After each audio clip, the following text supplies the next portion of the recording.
Inspire with Nendrix, the foundation.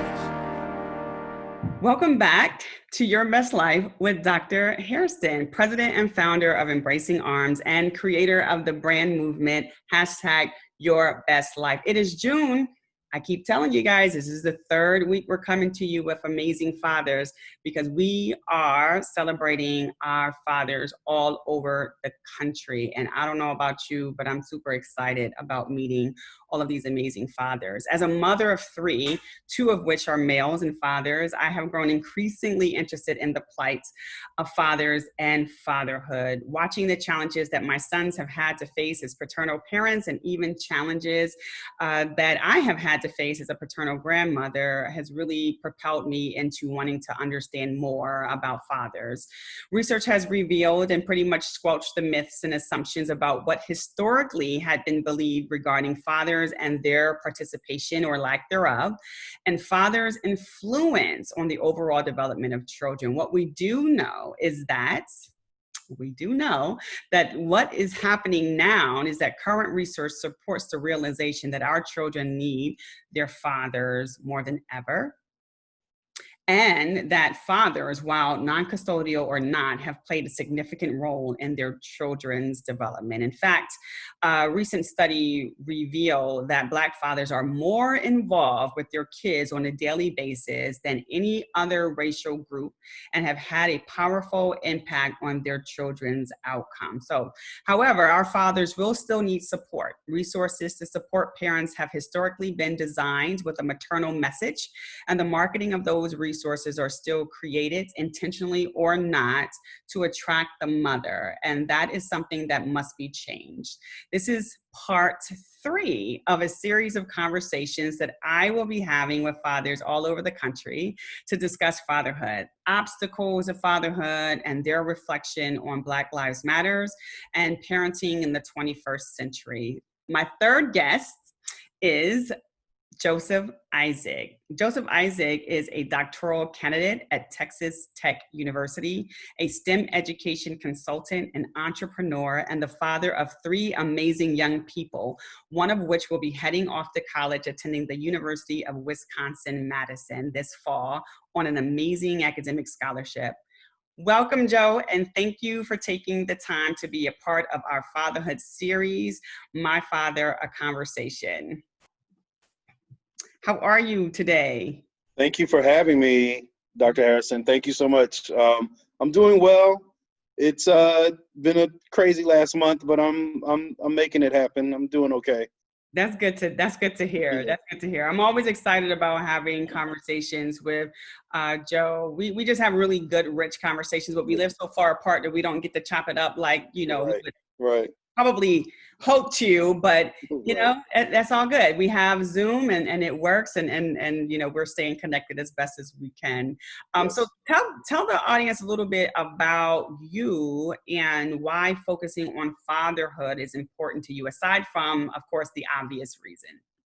So I was born I'm 49 years old. I was born in Washington, D.C. I grew up in the Tidewater area of Virginia, which is actually where I am now. I'm at my parents' house for the day. Fatherhood has always sort of loomed large in my life. My father, both of my parents, I'm blessed to say that they're still here. They're both in their 80s, so I come down a lot and help out with things. So that's what brings me down here today.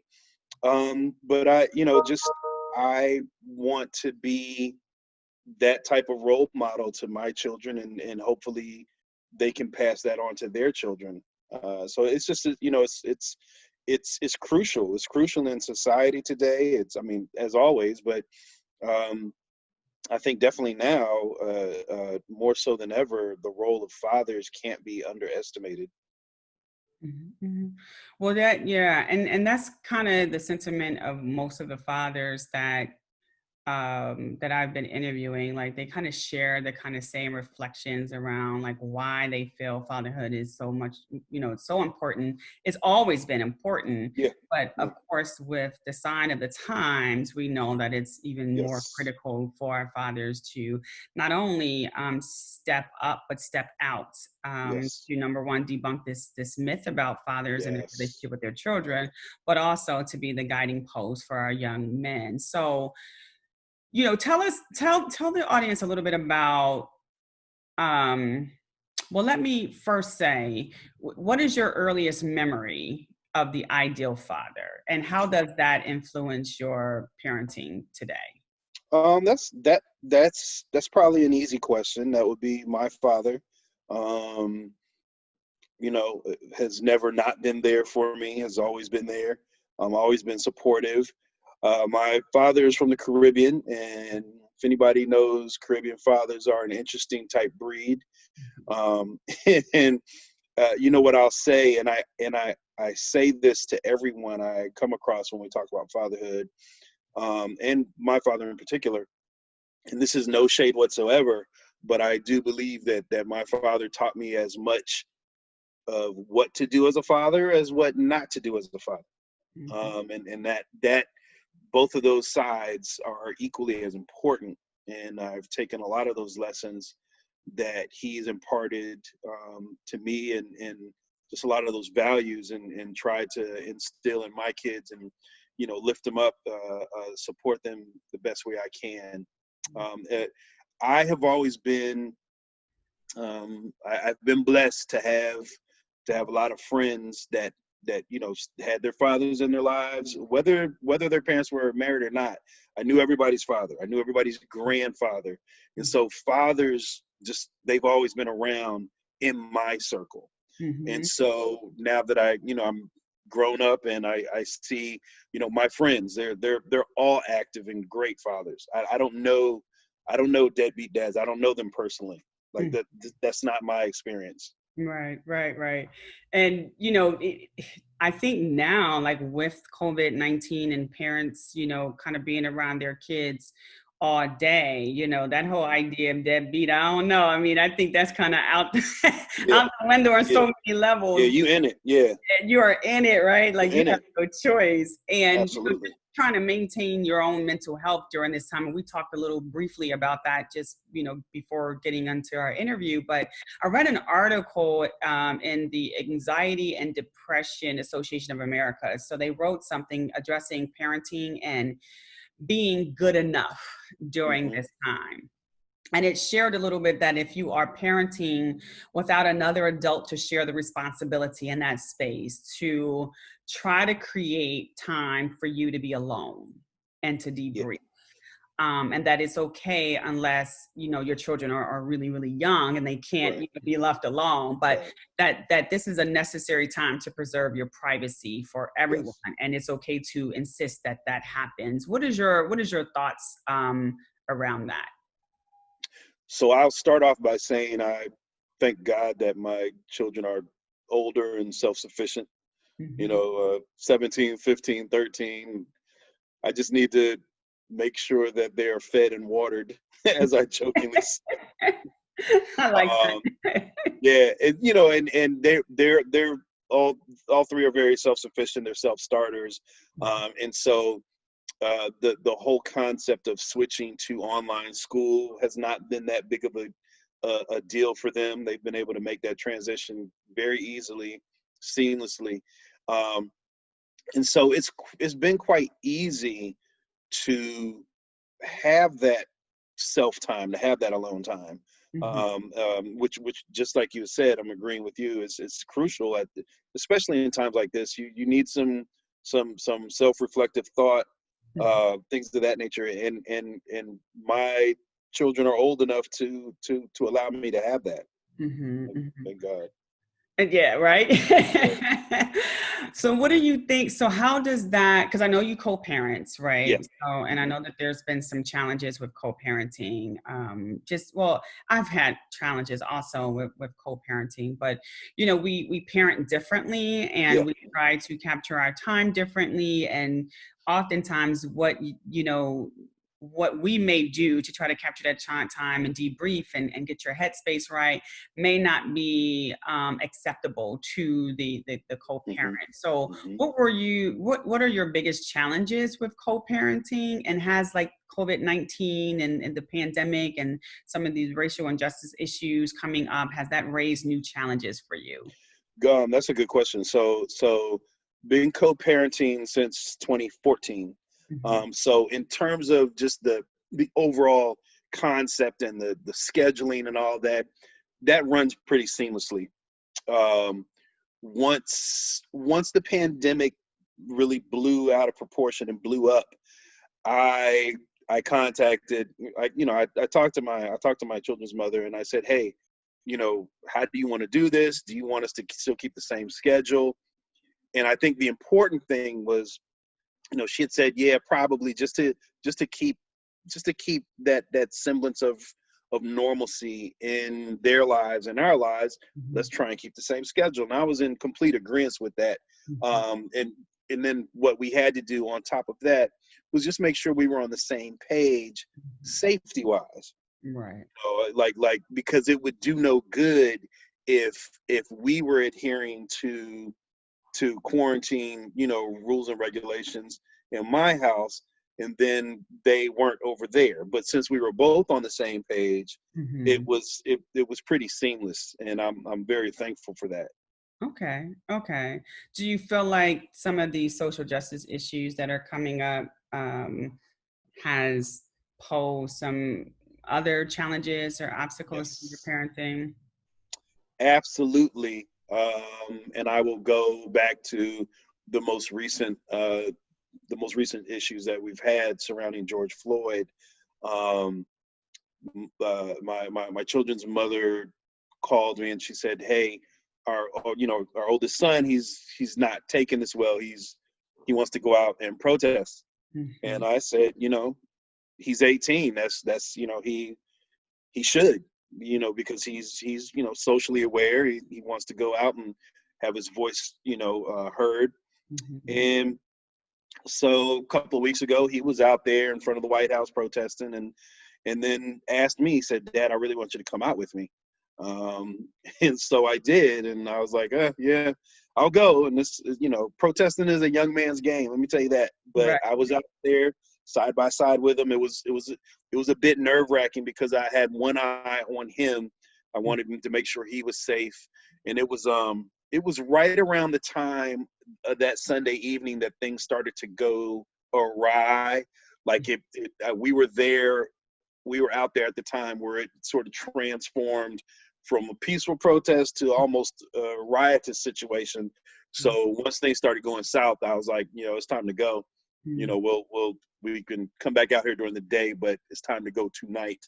And so I was glad I was there because, when you're young and impetuous and just you think you're invincible, who knows what could have happened. So I was thankful to have been out there. But as a result, I will tell you this, we both got COVID testing together a few days later, just in case, because, we were out in that petri dish of all those thousands of people. So that was a bonding experience in itself.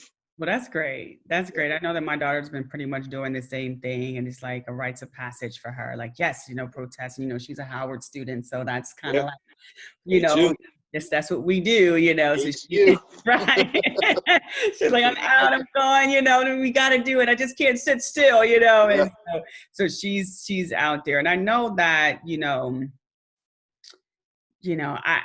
as a mother raising two, who have had the opportunity to raise three amazing young people, and two which are males, I never stopped worrying about my kids. Like I never stopped worrying about their safety, even as adults. And so now with this, this crisis, that's not new. This is stuff that's been going on in our society since the beginning of time, and for some of these young people, this sounds new. It feels new, but we start talking about the LA riots, the Rodney King beatings, things are not new.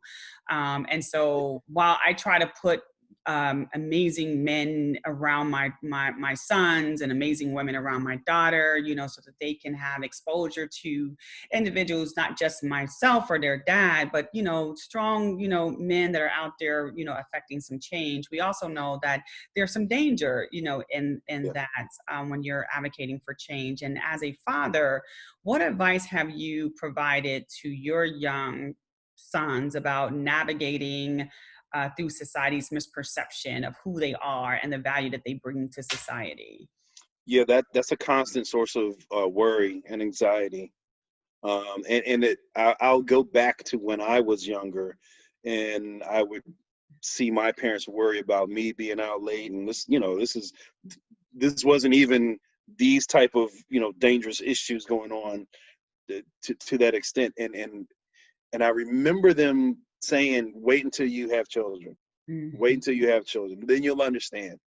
And lo and behold, here I am. I have these teenagers, and these two black boys, and this one, black girl, and I worry about them sick. So I have tried my best to keep my kids aware, as aware to the point, not to the point where that they're afraid to go out front and out of their front door, but what I have stressed to them is, you can't afford to go through life with blinders on. You personally cannot afford that. Right. Like, you can't afford to not be aware.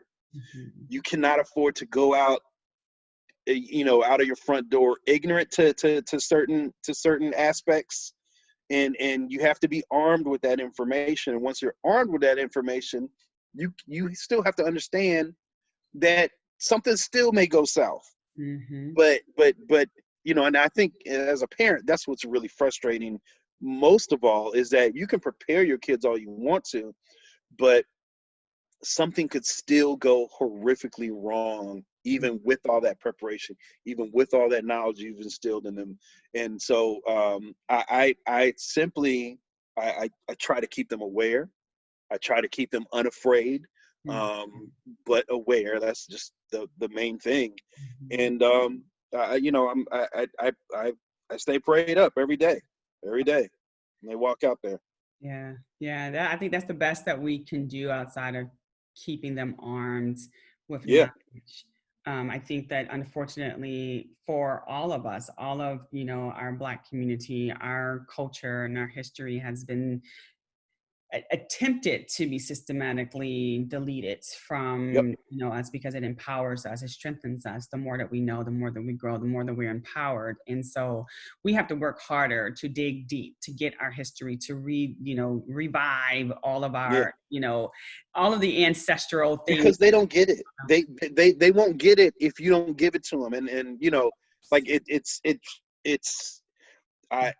I live down the street from my alma mater, Howard. They know it well. They've been on campus several times. That whole circle of friends and fraternity brothers that I have, we keep our kids very knowledgeable and informed. Right. And that's key. And I'm glad, and that's one of the things that I'm so grateful for, that Dominique is, at an HBCU, because she is getting exposed to it in a way that even I could not, do for her, because I'm learning, still my own culture, my own history myself. So I'm, grateful also to you that you're constantly educating them, and, and also reminding them not to be afraid, and really, really critical. I think once we are afraid, we're paralyzed, and then we do nothing. So what advice would you give as a co-parent? What advice would you give other co-parenting fathers to help them cope with, the dynamics that they'll face as co-parents? Wow. I think most importantly is to take, to a certain extent, you have to take yourself out of the equation. Take your feelings, hurt or however they are, from the relationship. Take that out of the equation and understand that everything that you and that co-parent does or plans should be for the betterment and for the sustained mental, physical health and happiness of the children that you two have created.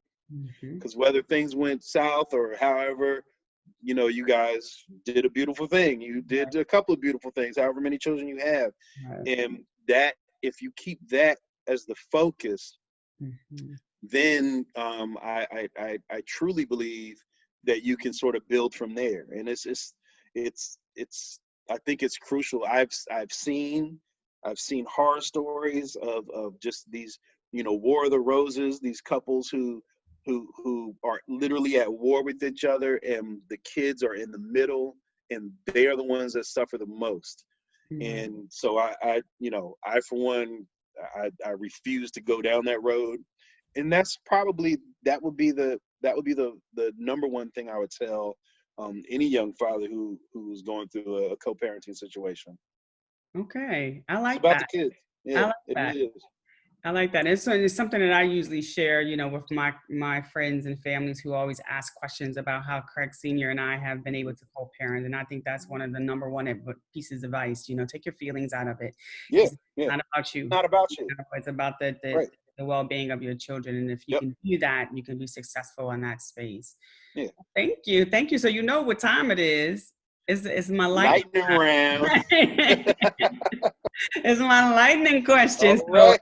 So, as you know, we have 20 seconds, and I'm going to ask you, or I'm going to bring 5 controversial statements to you, and you have 4 seconds each to respond to it. If you feel like you can't respond to it, you can say pass. All right. But I'm going to challenge you to actually respond. You ready? I am ready. Okay. All right. Breast milk versus formula. Easy. Breast milk. Competition versus everyone gets a trophy. Even easier. Competition. Parents who use leashes for children. Can't stand it. I hate it. Spanking versus timeouts. Ooh. Spank if they're going to hurt themselves. We're going to talk about that later.